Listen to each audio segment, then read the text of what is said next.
10 साल पहले जब पार्टी बनी थी तो सोचा नहीं था कि इतनी जल्दी समय आएगा जब कोने कोने में हमारे इतने जनप्रतिनिधि हो जाएंगे कि एक दिन दिल्ली का इंदिरा गांधी नेशनल स्टेडियम भर जाएगा उनके सबसे।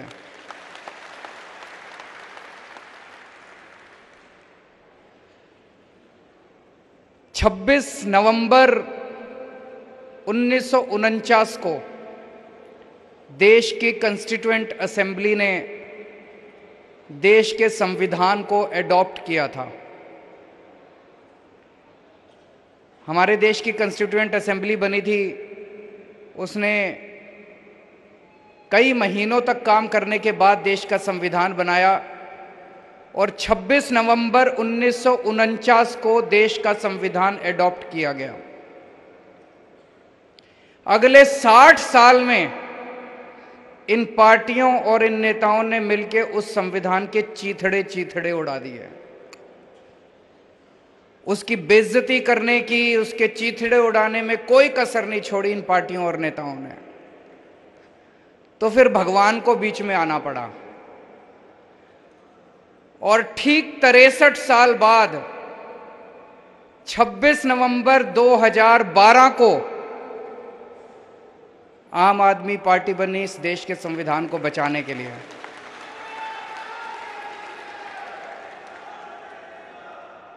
यह कोई संयोग नहीं है कि 26 नवंबर को ही देश का संविधान बना और 26 नवंबर को ही आम आदमी पार्टी बनी। भगवान ने बहुत बड़ी जिम्मेदारी दी है आपके ऊपर, एक एक आम आदमी पार्टी के कार्यकर्ता के ऊपर। आज दिल खुश होता है 20 राज्यों में और यूनियन टेरिटरीज में 1446 जनप्रतिनिधि हैं हमारे। जैसा इन्होंने पंजाब, छत्तीसगढ़, गुजरात, उत्तर प्रदेश, मध्य प्रदेश, जम्मू कश्मीर, हरियाणा, बिहार, दिल्ली, महाराष्ट्र, उड़ीसा, चंडीगढ़, हिमाचल प्रदेश, असम, झारखंड, राजस्थान, तमिलनाडु, उत्तराखंड, कर्नाटक, गोवा, इनमें हमारे एमएलए हैं, एमपी हैं, पंचायत के अंदर हैं, मेयर हैं, डिप्टी मेयर हैं, जिला पंचायत में हैं, ऊपर से लेके नीचे तक, और 2 मुख्यमंत्री हैं।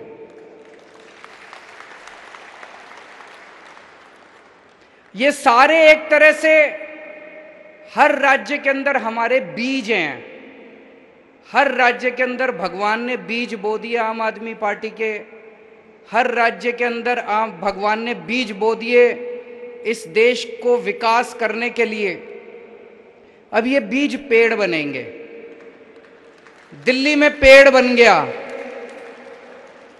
दिल्ली में पेड़ बन गया। अब ये पेड़ लोगों को खूब फल दे रहा है, लोगों को ठंडी छांव दे रहा है।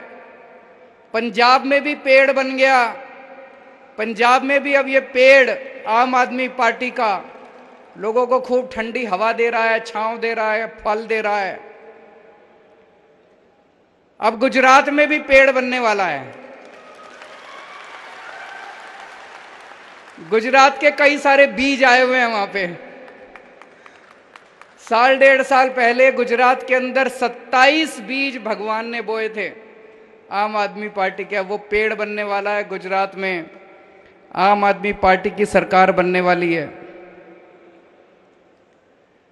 इतनी तेजी से दुनिया के इतिहास में किसी पार्टी का विकास नहीं हुआ, कोई पार्टी इतनी तेजी से नहीं बढ़ी। 10 साल पुराना एक बच्चा है, सामने इतने बड़े बड़े, कोई 125 साल पुरानी पार्टी है, कोई पता नहीं कितने कितने साल, और 10 साल का छोटा सा बच्चा है। हमने सुना है ना, श्री कृष्ण जी जब बच्चे थे उनको प्यार से, सम्मान से कान्हा कहते थे, कान्हा। अपने बचपन में कान्हा ने कई बड़े बड़े राक्षसों का वध किया था। यह आम आदमी पार्टी भी छोटी सी पार्टी है, ये भी कान्हा की तरह है। अपने सामने बड़े बड़े राक्षसों के वध कर रहे हैं, बड़े बड़े राक्षस। वध का मतलब कोई मर्डर नहीं कर रहे किसी का, भ्रष्टाचार का वध कर रहे हैं, बेरोजगारी का वध कर रहे हैं, महंगाई का वध कर रहे हैं। तो जैसे भगवान श्री कृष्ण ने बचपन में छोटी उम्र में बड़े बड़े राक्षसों का वध किया था, वैसे ही आम आदमी पार्टी भी 10 साल पुरानी पार्टी इतनी बड़ी बड़ी सामने शक्तियों के साथ लड़ रही है। इससे यह पता चलता है कि देश कितना त्रस्त हो चुका है। आम आदमी पार्टी के पास लोग क्यों आ रहे हैं? अगर ये दूसरी पार्टी वाले कुछ काम कर लेते 70-75 साल में, अगर ये दूसरी पार्टी वालों ने देश को भविष्य दे दिया होता, अगर ये दूसरी पार्टी वालों ने लोगों की जिंदगी आसान कर दी होती, हमको लोग लात मार के भगा देते, कह देते भाई हमारे को आपकी जरूरत नहीं है, आम आदमी पार्टी नहीं चाहिए, हम खुश हैं। आज खुले बाहों से पूरा देश आम आदमी पार्टी को गले लगा रहा है। क्यों? क्योंकि लोग इनसे त्रस्त हो चुके हैं। 4 बातें आम आदमी पार्टी की पूरे देश में लोगों को पसंद आ रही है, और ये 4 बातें आम आदमी पार्टी की हैं जो इनके गले नहीं उतर रही। सबसे पहली बात है आम आदमी पार्टी की ईमानदारी। हमारे लोग कट्टर ईमानदार लोग हैं। लोगों को यकीन नहीं होता यार, राजनीति भी ईमानदार हो सकती है क्या? लोगों ने पहली बार देखा है देश के अंदर 75 साल में। अच्छा, नेता ईमानदार भी होते हैं, अच्छा पार्टियां ईमानदार भी होती है, पैसे नहीं खाते। पहली बार लोग देख रहे हैं कि ईमानदार राजनीति आ रही है।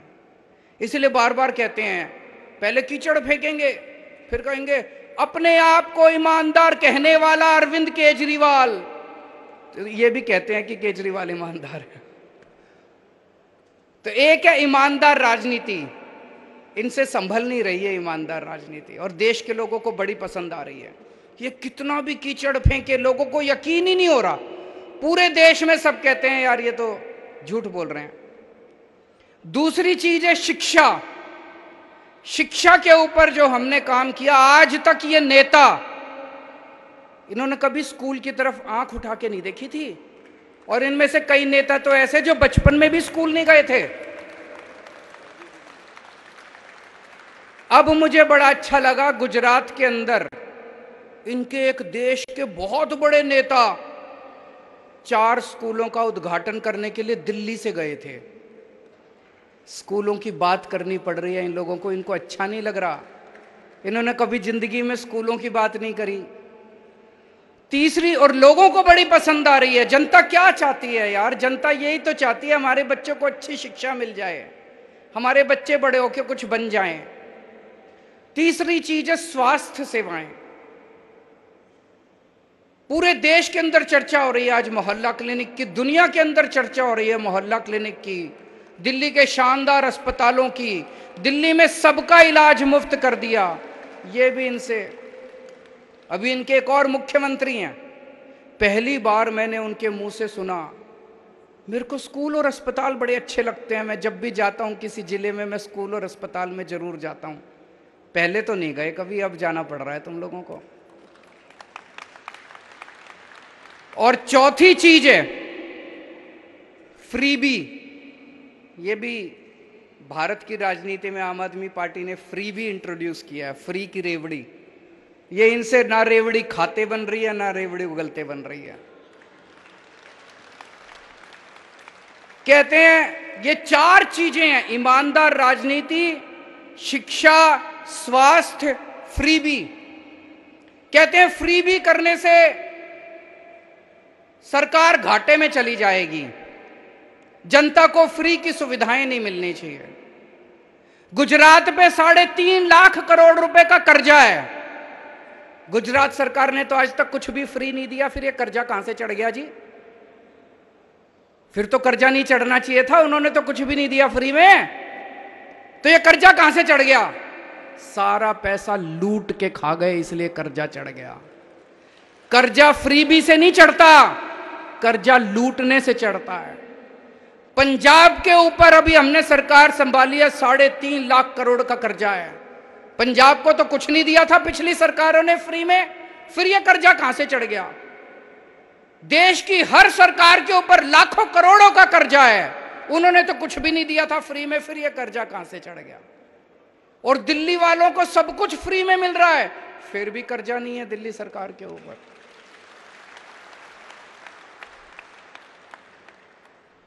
तो फ्री भी देने से कर्जा नहीं चढ़ता, फ्री भी देने से सरकारें घाटे में नहीं जाती। दो किस्म की राजनीति है, एक वो जो सरकारों को लूटते हैं, देश को लूटते हैं, पैसा कमाते हैं, भ्रष्टाचार करते हैं, अपने परिवार के घर भरते हैं, 7-7 पुश्तों तक इन्होंने पैसे कमा रखे हैं, 7 पुश्तें इनकी घर बैठ के खाएंगी। और दूसरी वो राजनीति है जो फ्री में देती है सबको, जनता के भले के लिए, ईमानदार राजनीति है। कोई नेता अगर देश के अंदर खड़ा होके कहे कि मेरे को फ्री की रेवड़ी के खिलाफ हूं, समझ जाओ उस नेता की नीयत खराब है, वो नेता भ्रष्टाचारी है। कोई नेता अगर देश में देखो कि वो कह रहा है फ्री की रेवड़ी खराब है, जनता को फ्री की सुविधाएं नहीं मिलनी चाहिए, सरकार घाटे में चली जाएगी, समझ जाओ उसकी नीयत खराब है। वो अपने दोस्तों के कर्जे माफ करना चाहता है, अपने परिवार के घर भरना चाहता है, जनता को लूटना चाहता है, एमएलए खरीदना चाहता है, वो देश का बेड़ा गर्क करना चाहता है। ये एक आज टेस्ट लेके चले जाना, जो नेता कहे जनता को फ्री की सुविधाएं मिलनी चाहिए वो नेता ईमानदार, जो नेता कहे जनता को फ्री की सुविधाएं नहीं मिलनी चाहिए वो नेता बेईमान और भ्रष्टाचारी और गद्दार। और ये चारों चीजें जनता को बहुत पसंद आ रही हैं, और इसी वजह से दिल्ली में हमारी तीसरी बार सरकार बनी, पंजाब में हमारी सरकार बन गई, और अब गुजरात के अंदर हमारी सरकार बनेगी। अब ये आम आदमी पार्टी को रोकना चाहते हैं, कैसे रोकें? तो अब इन्होंने मिलके खूब प्लानिंग करी है, आम आदमी पार्टी को कुचल दो, आम आदमी पार्टी को क्रश कर दो, चारों तरफ से घेर लो इनको, आम आदमी पार्टी को क्रश कर दो। झूठे आरोप लगाए जा रहे हैं, हमारे दिल्ली के एमएलए के ऊपर 169 केस हो चुके, अभी तक 169 केस, 169 केसेस, एक केस में भी सजा नहीं हुई है, एक में भी। 169 में से 135 केस बाइज्जत बरी हो गए, 34 केस बचे। इससे क्या पता चलता है? ये लड़ाई भ्रष्टाचार के खिलाफ नहीं लड़ रहे, ये आम आदमी पार्टी को कुचलने की साजिश कर रहे हैं। एक केस में तो सजा हो जाती, 169 में से 20, 25, 30 केस में सजा होती, 40 केस में सजा होती, हम सोचते भाई कुछ गड़बड़ है, हमारे एमएलए भ्रष्ट हैं। 169 में से एक केस में सजा नहीं हुई, 135 में बरी हो गए, 34 पेंडिंग है, उसमें भी बरी हो जाएंगे। इसका मतलब है जो लाल किले के ऊपर खड़े होकर कहते हैं ना मैं भ्रष्टाचार के खिलाफ लड़ रहा हूं, भ्रष्टाचार के खिलाफ नहीं लड़ रहे, आम आदमी पार्टी के खिलाफ लड़ रहे हैं। ये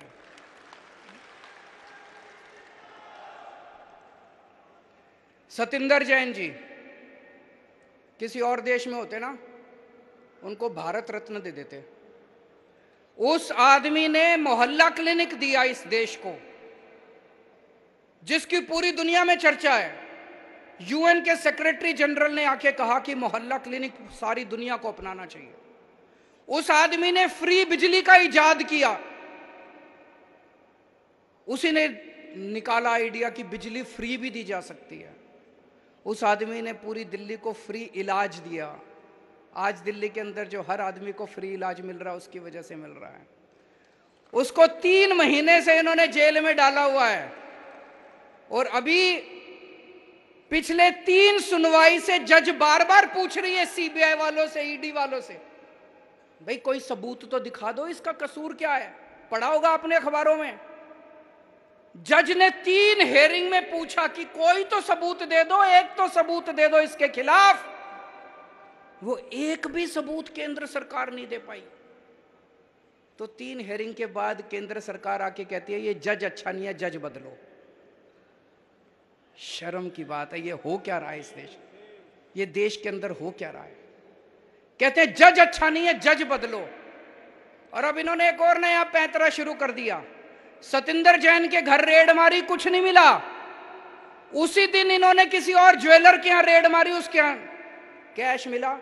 बोले सतिंदर जैन के सहयोगी के यहां कैश मिला रहे। काहे का सहयोगी? कोई जान ना पहचान, किसी अरे गहरे के यहां रेड मार देते हो। अब कह रहे हैं मनीष के साथ भी यूं ही करेंगे। मनीष के यहां कुछ नहीं मिला इनको।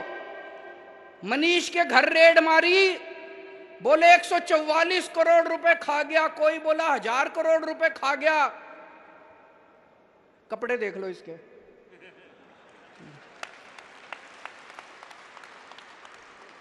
$144 करोड़ रुपए वाला आदमी ऐसे कपड़े पहनता है थोड़ी तो। और 144 करोड़ रुपए 1000 करोड़ रुपए खा गया होता तो घर में कुछ इधर उधर अलमारी में 1000 2000 10,000 20,000 लाख 2 लाख तो मिलते। ढेला नहीं मिला इसके घर। फिर इनके गांव गए, मनीष के गांव गए। उन्होंने सोचा इसने जमीन खरीद रखी होगी। सारे गांव में पूछा इन्होंने, सीबीआई ईडी केंद्र सरकार ने, कुछ नहीं मिला। फिर इनके लॉकर में गए, बैंक में गए। इन्होंने सोचा लॉकर में होगा। तो इनका छोटा बच्चा, जब वो मीर इनका छोटा था, उसका एक झुंझुना था, वो याद के लिए उन्होंने लॉकर में रख रखा था। वो झुंझुना मिला इनको, लॉकर में झुंझुना मिला। कुछ नहीं मिला। 144 करोड़ खा गया कि मनीष सिसोदिया इतने।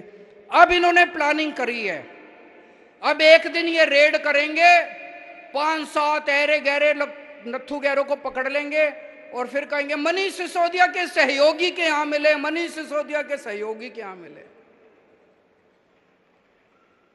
पर जनता देख रही है, जनता देख रही है। रोज सुबह 6 बजे उठ के स्कूलों के चक्कर मार के आता है। कोई भ्रष्टाचारी आदमी सुबह 6 बजे उठ के स्कूलों के चक्कर नहीं मारता। कोई भ्रष्टाचारी होगा तो पहले रात को बैठ के दारू पिएगा, थोड़ी गलत काम करेगा, सवेरे तो लेट उठेगा। वो 6 बजे उठ के ईमानदार आदमी स्कूलों के चक्कर काट सकता है। 6 बजे उठ के ईमानदार आदमी बच्चों का भविष्य बनाने की सोच सकता है। कोई बेईमान आदमी थोड़ी सोचेगा। अब कल इन्होंने अमानतुल्लाह को पकड़ लिया। अमानतुल्लाह को भी बोले उसके घर कुछ नहीं मिला। अमानतुल्लाह के यहां, उसके सहयोगी के यहां फलाना मिला, ढिमका मिला, ये मिला। उसका सहयोगी सारे टीवी चैनलों में जा जाके कह रहा है जी जो भी मिला मेरा है, और उसके यहां भी कुछ नहीं मिला से। अब उसका इन्होंने ढिंडोरा पीट दिया। तो अब मेरे को यह पता चला है इनका ऑपरेशन लोटस तो फेल हो गया। इन्होंने दिल्ली के अंदर हमारी सरकार तोड़ने की कोशिश करी। 20-20 करोड़ रुपए एक एक एमएलए को इन्होंने कोशिश करी, एक भी एमएलए नहीं टूटा। हमने सारे के सारे गिनती करा दी थी विधानसभा के अंदर, एक भी एमएलए नहीं टूटा। फिर ये पंजाब गए, पंजाब के अंदर 25-25 करोड़ एमएलए को देने की कोशिश करी। इनकी प्लानिंग थी पंजाब में भी और दिल्ली में भी 40-40 एमएलए खरीद के तोड़ लेंगे। पंजाब में भी ये नहीं तोड़ पाए। अब इन्होंने ऑपरेशन लोटस फेज 2 शुरू किया है। कल से एमएलए के पास फोन आने चालू हो गए, या तो तुम हमारे साथ आ जाओ, नहीं तो तुम्हारा भी वही हाल करेंगे जो अमानतुल्लाह का किया था। धमकियां दे रहे हैं, तुम्हारे पीछे भी ईडी छोड़ देंगे, तुम्हारे पीछे भी एसीबी छोड़ देंगे, तुम्हारे पीछे भी। अभी तक तो कोई टूटा नहीं है जी, और मेरे को लगता नहीं कोई टूटेगा। मैंने स्वतंत्रता संग्राम तो नहीं देखा था, मैंने आजादी की लड़ाई तो नहीं देखी थी, मैं स्वतंत्रता सेनानियों से तो नहीं मिला, लेकिन आज आम आदमी पार्टी का एक एक एमएलए जिस तरह से इनका सामना कर रहा है, मैं समझता हूं ये कोई हमारा एक एक एमएलए किसी स्वतंत्रता सेनानी से कम नहीं है। जिस तरह से इनके सामने मुकाबला कर रहा है, लालच का 25-25 करोड़ रुपए त्याग दिए, ईडी की धमकी का कोई फर्क नहीं पड़ रहा, सीबीआई की धमकी का कोई फर्क नहीं पड़ रहा, पैसे त्याग दिए। ये कोई छोटी बात नहीं है। आज के माहौल के अंदर कोई ये छोटी बात नहीं है। मैं सभी से ये कहना चाहता हूं, ये सबको जेल में डालेंगे। सतिंदर को डाल दिया, अमानतुल्लाह को डाल दिया, मनीष सिसोदिया को डालने की तैयारी चल रही है। इसके बाद कैलाश गहलोत का नंबर है, उसके यहां भी रेड होने वाली है। कई एमएलए जेल जाएंगे। एक चीज बस ध्यान रखना, 3 से 4 महीने जेल जाने के लिए तैयारी कर लो, फिर ये आपका कुछ नहीं बिगाड़ सकते। अपने अपने घर में बोल दो, कल पंजाब से मेरे पास 2-3 एमएलए आए थे, मैंने उनको यही बोला, मैंने कहा अगर 3 से 4 महीने जेल जाने को तैयार हो, और जेल उतनी बुरी भी नहीं है, मैं भी गया हूं, 15 दिन मैं जेल में रहा था, 3 से 4 महीने जेल जाने की तैयारी कर लो, अगर सबके अंदर ये हिम्मत आ जाए, उसके बाद ये हमारा कुछ नहीं बिगाड़ सकते, ये कुछ नहीं बिगाड़ सकते हम लोगों।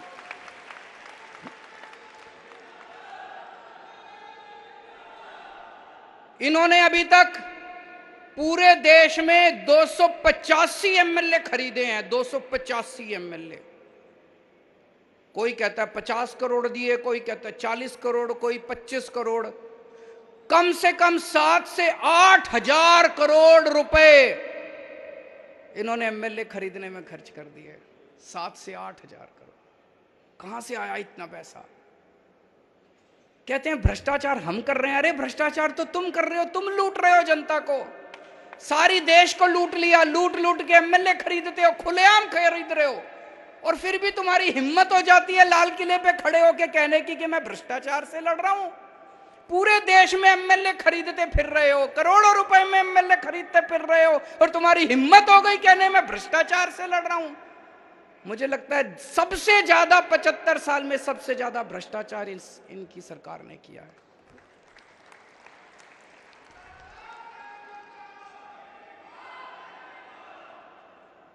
आजकल ये मीडिया को भी खूब धमकियां दे रहे हैं। गुजरात में इन्होंने इतनी धमकी दी, इतनी धमकी दी, किसी भी आम आदमी पार्टी वाले को डिबेट में नहीं बुलाना। शाम को डिबेट होता है, डिबेट में चर्चा होती है कि मनीष सिसोदिया ने भ्रष्टाचार किया कि नहीं किया, और उसमें आम आदमी पार्टी वालों को नहीं बुलाते। कांग्रेस और बीजेपी वाले आपस में बैठ के चर्चा करते हैं। ये कैसे हो सकता है? ऐसे धमकियां दे रखी हैं वहां पे। गुजरात में किसी अखबार में हमारा कुछ नहीं छपता, और फिर भी गुजरात के अंदर बल्ले बल्ले हो रही है, चारों तरफ आम आदमी पार्टी की चर्चा हो रही है सोशल मीडिया से। सोशल मीडिया से प्रधानमंत्री के दफ्तर में एक सज्जन काम करते हैं, मीडिया एडवाइजर हैं शायद, हिरेन जोशी जी मीडिया एडवाइजर है। हिरेन जोशी जी हैं, एक मीडिया एडवाइजर हैं प्रधानमंत्री के। मेरे को कई एडिटर्स दिखा रहे थे, बड़े बड़े चैनलों के, हमारे देश के बड़े बड़े चैनलों के मालिक, उनके एडिटर्स, उनको क्या गंदी गंदी गालियां लिख के भेजते हैं वो। केजरीवाल को दिखाया तो ये कर देंगे, केजरीवाल को दिखाया तो वो कर देंगे, आम आदमी पार्टी को दिखाने की जरूरत नहीं है, आप अपने चैनल का दुरुपयोग कर रहे हो, हम तुम्हारा ये कर देंगे, वो कर देंगे, फलाना कर। क्या धमकियां दे रहे हैं वो? ऐसे देश चलाएंगे? ऐसे धमकियां देंगे? फिर फोन कर करके धमकियां देते हैं।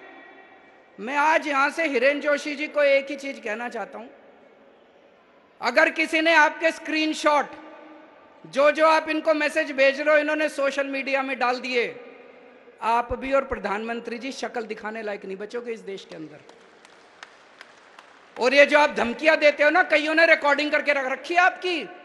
अगर किसी दिन किसी ने आपकी रिकॉर्डिंग सोशल मीडिया में डाल दी, शक्ल दिखाने लायक नहीं बचोगे। बंद करो ये गंदगी, बंद करो इस तरह से मीडिया को धमकाना।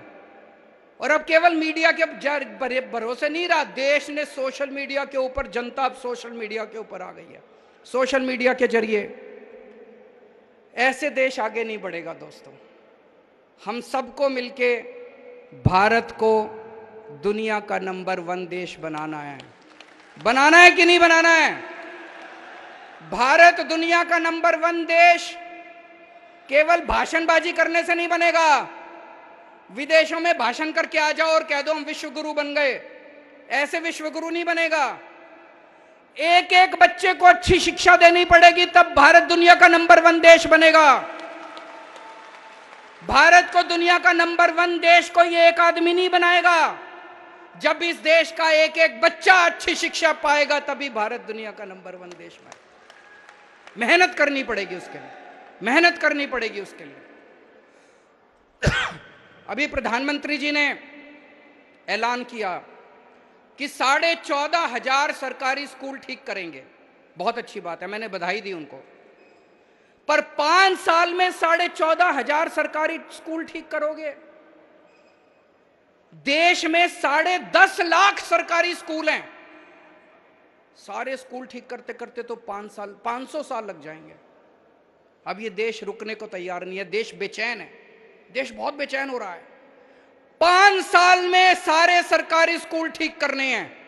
देश मांग कर रहा है कि अगर दिल्ली के सारे सरकारी स्कूल 5 साल में ठीक हो सकते हैं, अगर पंजाब के सारे स्कूल 5 साल में हम ठीक करके दिखाएंगे, तो पूरे देश के सारे सरकारी स्कूल 5 साल के अंदर ठीक हो सकते हैं। पैसा है, पैसा है, पैसे की लूट बंद करो, पैसे की लूट बंद होगी, सारे सरकारी स्कूल ठीक हो जाएंगे। और अगर सारे सरकारी स्कूल ठीक हो गए तो भाई साहब एक एक बच्चा मेरे देश का कोई इंजीनियर बनेगा, कोई वकील बनेगा और अपने घर की गरीबी दूर करेगा। 5 साल के अंदर हम देश की गरीबी दूर कर सकते हैं। दूसरी चीज, अगर अपने को भारत को दुनिया का नंबर 1 देश बनाना है, हमें अपने सारे लोगों के लिए अच्छा और फ्री के इलाज का इंतजाम करना पड़ेगा। खूब अस्पताल बनाने पड़ेंगे, सरकारी अस्पताल अच्छे करने पड़ेंगे, सबके लिए, चाहे अमीर हो चाहे गरीब हो, अच्छे इलाज का इंतजाम करना पड़ेगा। करना पड़ेगा कि नहीं करना पड़ेगा? तीसरी चीज, हर बच्चे के पास रोजगार होना चाहिए। बेरोजगारों की सेना से भारत दुनिया का नंबर 1 देश नहीं बन सकता। हर बच्चा रोजगार के साथ हो, उसकी भी पूरी प्लानिंग हम लोगों ने की हुई है। चौथी चीज, महिलाओं को सुरक्षा मिले और महिलाओं को बराबरी का अधिकार मिलना चाहिए। अगर महिलाएं हमारे साथ कंधे से कंधा मिला के नहीं चलेंगी तो भारत दुनिया का नंबर 1 देश नहीं बन सकता। 5वीं चीज, किसानों को अपनी फसलों का पूरा दाम मिलना शुरू हो जाए। एक बार में पूरे देश का रूरल इंडिया, जितना गांव देहात है, सारा गरीबी दूर हो जाएगी। किसानों को उनकी फसलों के पूरे दाम दो। और छठी चीज, वर्ल्ड क्लास इंफ्रास्ट्रक्चर अपने को तैयार करना पड़ेगा देश के अंदर। मेरे मन में तो ये 6 चीज आती हैं, लेकिन केवल ये 6 नहीं है। अपने को 130 करोड़ लोगों को जोड़ना है, और बहुत सारे आइडियाज आएंगे और बहुत सारी बातें आएंगी। सबको संजो के, सबको साथ लेके हम इस देश को दुनिया का नंबर 1 देश बनाएंगे। कई लोग मेरे से पूछते हैं कि जी अगले चुनाव में किसके साथ अलायंस करोगे, कौन सी पार्टियों के साथ करोगे, भाजपा के खिलाफ एक यूनाइटेड। भाई साहब, मेरे को ये सब जोड़ तोड़ समझ नहीं आती। एक ही चीज समझ आती है, जिस दिन इस देश के 130 करोड़ लोगों का अलायंस बन गया, हमें दुनिया का नंबर 1 देश बनने से कोई नहीं रोक सकता। आज से 75 साल पहले इस देश के लोग इकट्ठे हुए थे और हमने अंग्रेजों को उठा के बाहर फेंक दिया था। एक बार फिर सारे जने इकट्ठे हो जाओ, फिर से हम इस देश को दुनिया का नंबर 1 देश बना देंगे। हमें लोगों को जोड़ना है। आज जब आप सब लोग यहां से जाओगे, ये 6 बातें हर एक आदमी को बतानी है। सबको, जनता को इस मिशन के साथ जोड़ना है, मेक इंडिया नंबर 1 मिशन। और इससे जुड़ने का एक फोन नंबर है, सारे जने नोट कर लो, 951000, 2 बार 1000, 951000, इस पे मिस्ड कॉल मारो और आप हमारे साथ इस मिशन के साथ जुड़ जाते हैं। तो आप भी जुड़ो और ज्यादा से ज्यादा लोगों को में इसका प्रचार करो, ज्यादा से ज्यादा लोगों को इसके साथ जोड़ने की कोशिश करो। देश के अंदर इन लोगों ने माहौल बहुत ज्यादा खराब कर दिया है। चारों तरफ लड़ाई झगड़ा गुंडागर्दी, इस तरह से देश आगे नहीं बढ़ सकता। अपने को देश के अंदर शांति स्थापित करनी है। जब चारों तरफ शांति होगी, सुख शांति होगी, भाईचारा होगा, प्रेम होगा, तभी किसान आगे बढ़ेगा, तभी मजदूर आगे बढ़ेगा, तभी स्कूल आगे बढ़ेंगे, तभी शिक्षा आगे बढ़ेगी, तभी स्वास्थ्य आगे बढ़ेगा। भारत माता की